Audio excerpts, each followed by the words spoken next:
Reading for Aries today. Ano inyong kalagayan, guys, and situation and advice. Okay, Aries, para to sa inyo, guys, today.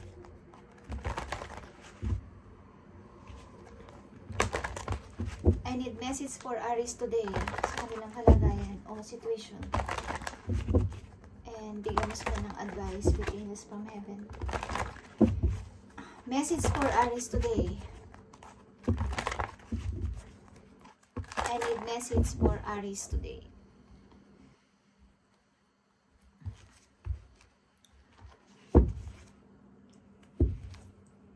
I need message for Aries today. Okay. Maybe lang sa inyo siyang, guys, yang na nagtatrabaho, okay? Something 20 to 30s, okay? Nagpipilit kayong magtrabaho or magsikap sa sarili ninyo, okay? Maaring bata pa kayo is nagtatrabaho na kayo, okay? Aries, you have 9 of coins, okay? Dahil sa inyong kasipagan is nandito kayo sa time na to na ini-enjoy nyo yung inyong money, ini-enjoy nyo yung inyong pinaghirapan, okay? You have 2 of coins and 5 of arrows. Okay, guys. Bagamat nag-i-enjoy kayo, guys, sa inyong mga pinaghirapan o parang masaya kayo dahil maganda ang pasok ng money sa inyo is para namang nahihirapan kayo sa isang situation na kung paano nyo to lalagpasan. Okay, situation na mahirap iwanan, mahirap namang mag-stay. Okay, to situation na mahirap iwanan at mahirap namang mag-stay. Paano ba ang gagawin ko dito? Okay. Mukhang bata pa kayo is mahilig na kayo magtrabaho at tumindig sa inyo sarili, mga pa-Aries. Tingnan natin. Okay, situation ng mga Aries. Okay, para to sa lahat ng Aries, guys. At hindi lahat dito is mariresonate. Okay, ito ay message for today. Kung sino man kayo is hindi ko kayo mga kilala. Okay. Message for Aries today. Message for Aries today. Ano ang kanilang situation at ano mang gusto mong sabihin sa kanila, ano gusto mong ipayo o mga babala. Okay, guys. I need message for Aries. I need message for Aries.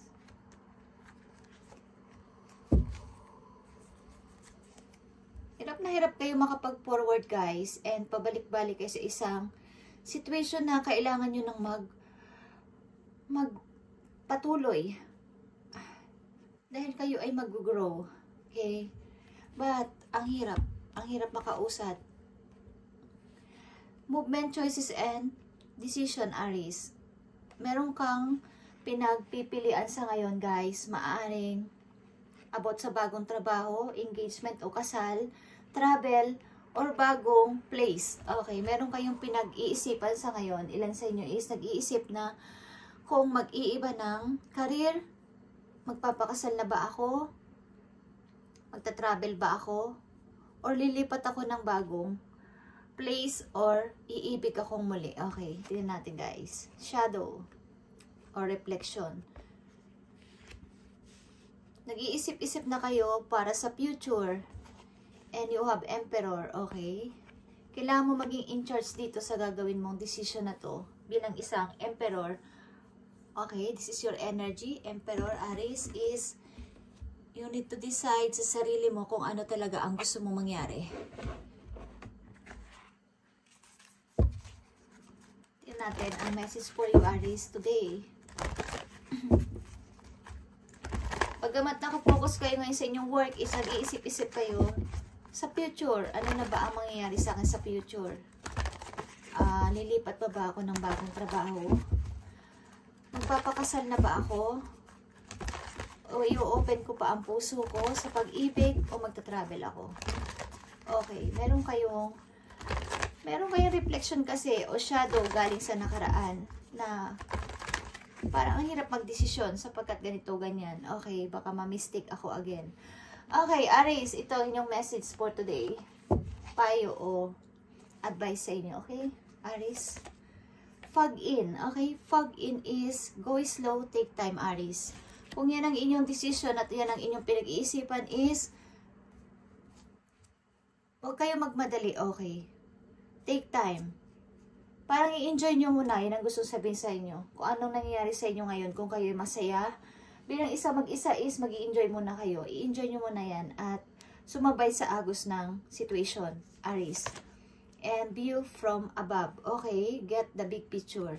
Pakaramdaman yung mabuti ang paligid. Okay, ilan sa inyo mag-travel. Okay. Pakiramdaman yung mabuti ang paligid kung talagang ito ang gusto ko. Tignan nyo yung inyong big target, Aries. Okay, at makakapag-desisyon kayo. Halimbawa, may pinamimilian kayo ditong 4. Kung kayo ay lilipat ng work, kung kayo ay magpapakasal o mai-engage, or i-open ang puso sa bago, or magta-travel, is pakaramdaman nyo sa heart nyo kung ano talaga ang inyong ikinasasaya ng puso, kung alin ang mahalaga, kung alin ang inyong talagang gusto, at yun ang inyong piliin. Okay? Message for Aries today. Sa kanila situation. Message for Aries today. Definition. Okay guys, pakaramdaman yung mabuti. Listen your own intuition. Okay? Yung inyong sariling pakaramdam. Kung saan kayo masaya. Okay, Aries, message for you today. Thank you. Healing. Okay? Now is a time for you to give or receive healing. Everyone has natural ability to heal others. Yes, even you. Okay? Kayo ay nangangailangan pa ng more healing. Maybe, Aries, bago kayo decide talaga ng tuloy-tuloy kung ano talaga ang gusto ninyong mangyari sa buhay. You need pa ng more healing and maybe isa rin kayong healer para sa ibang tao. Okay? Mukhang kayo ay may abilidad na makapagpagaling ng pain ng ibang tao.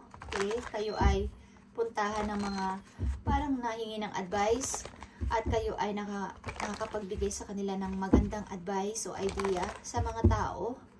Okay? Maaring kayo ay isa ding healer. Okay, lahat tayo ay pinanganak na may sariling kakayanan na magpagaling, hindi lang sa literal na sakit. Healer para sa emotion. Okay guys, maaring kayo ay may kakayahan na manggamot ng iba. Okay? Tuloy-tuloy pang pag-healing sa sarili para kayo makapag-desisyon talaga ng tama. Okay, Aries. Aries, message for you today. Something na mag-meditate kayo, guys. And magbaon kayo ng crystal clear pag kayo umaalis. Crystal clear. Aries.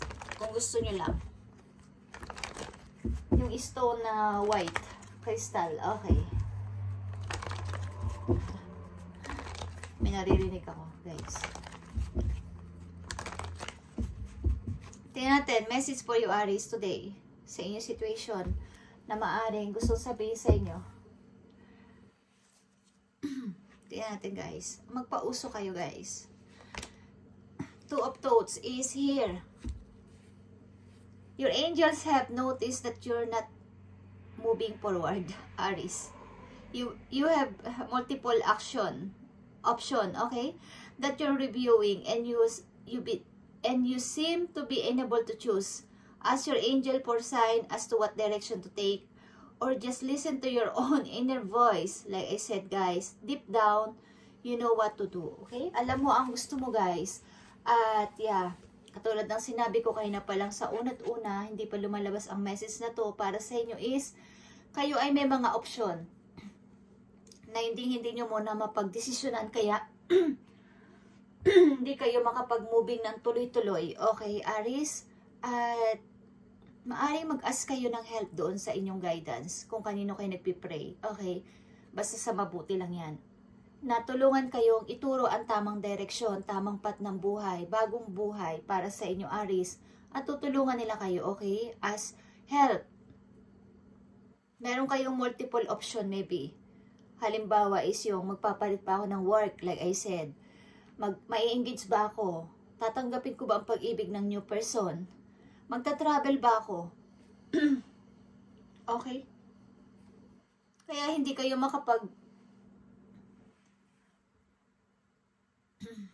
Kaya hindi kayo makapag-decide is more healing pa, and kailangan nyo pa talaga ang para maging in charge sa inyong pagdidesisyonan. Kailangan is yung ready na kayo.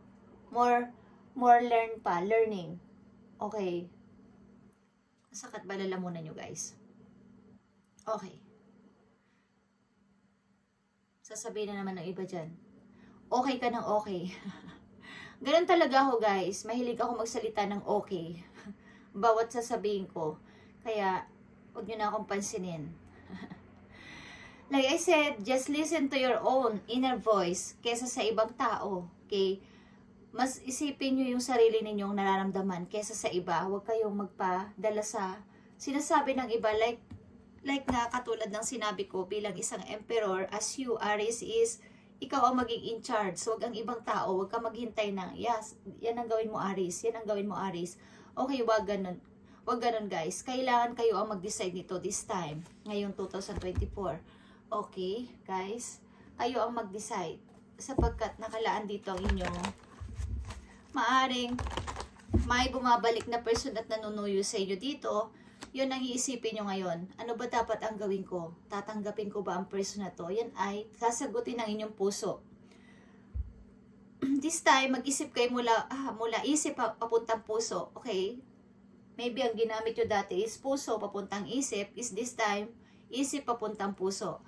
Sapagkat meron din dito nakalaan na magandang oportunidad sa inyo. So, maaaring ang pinagpipilian nyo ngayon na malakas sa inyong isip is pag-ibig at opportunity. Pag-ibig at saka ang bagong trabaho, bagong person o ang lumang person. Okay.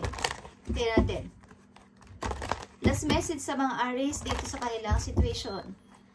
Okay, ulitin ko, guys, hindi lahat dito is mare-resonate or hindi lahat dito is sapagkat ito ay para sa lahat ng Aries. Okay. Maaaring itong mag-vice versa. So, tingnan ninyo ang inyong situation. Kung sa inyo ba to? Okay, guys. At kung may mga hindi nakakarinig masyado dyan is hindi ito para sa inyo, guys. More patience. Okay, sa ibang person. Kung panay ang balasa ko is hindi ko to kontrolado, guys. Ang pagbabalasa ko dito. Okay. Power ito ng hand. Nasa kamay ko to, okay? Hindi nyo alam to. Huwag na kayong mamiloso po. Tingnan natin, ang message pa para Aries. Para kay Aries, ano pa ang message mo para kay Aries? Nakikita nyo to, guys. Mukhang ang inyong puso binigay nyo sa isang person. Kaya parang ayaw nyo mag-open ng heart sa iba. Parang sa kanya lang ang puso ko. Parang sa kanya mo na hinahandog kasi ang heart mo eh. Kay Aries. So, ano pa ang message mo kay Aries? Justice. Mahilig kayo mapag-isa. And may doubt pa kayo talaga. Nasa gitna kayo. Nasa gitna kayo ng dalawang situation. Okay? Parang nasa gitna kayo kung magpo-forward na pa ako tuloy-tuloy o babalik ako sa past. Okay, Aries? Ito muna ang inyong message today at ito ang message sa inyo. Okay, guys? At titingnan pa natin sa mga susunod na araw. At nakatakda kayo dito, maybe pinag-iisipan nyo ang bagong pag-ibig, mag-open ng bagong pag-ibig, or pumunta sa ibang lugar para sa magandang opportunity, para makapag-ipon, or may nagdi-disturb kasi sa inyo galing sa nakaraan, guys. Kaya kayo gulong-gulo na hindi kayo makapag-desisyon sapagkat may bumabalik-balik na person galing sa nakaraan. So, pakiramdaman nyo ang sarili ninyo kung tatanggapin yung tao na to sapagkat nauudot ang inyong opportunity, ang oportunidad na paparating. Hindi kayo makapagpasya ng tuloy-tuloy sapagkat nagpapa-istorbo kayo. Okay, sa nakaraan, wag na, guys, kung tutuusin. Okay? Get the big picture, guys. Yung pinaka-target nyo ang mas unahin nyo sa ngayon sapagkat tumadaan ng araw, taon, at nasasayang at baka tumanda na lang kayo ng nandyan pa din sa old cycle at sasabihin nyo na sana ginawa ko na but late na. Okay? Just saying. Bye and God bless, Aries.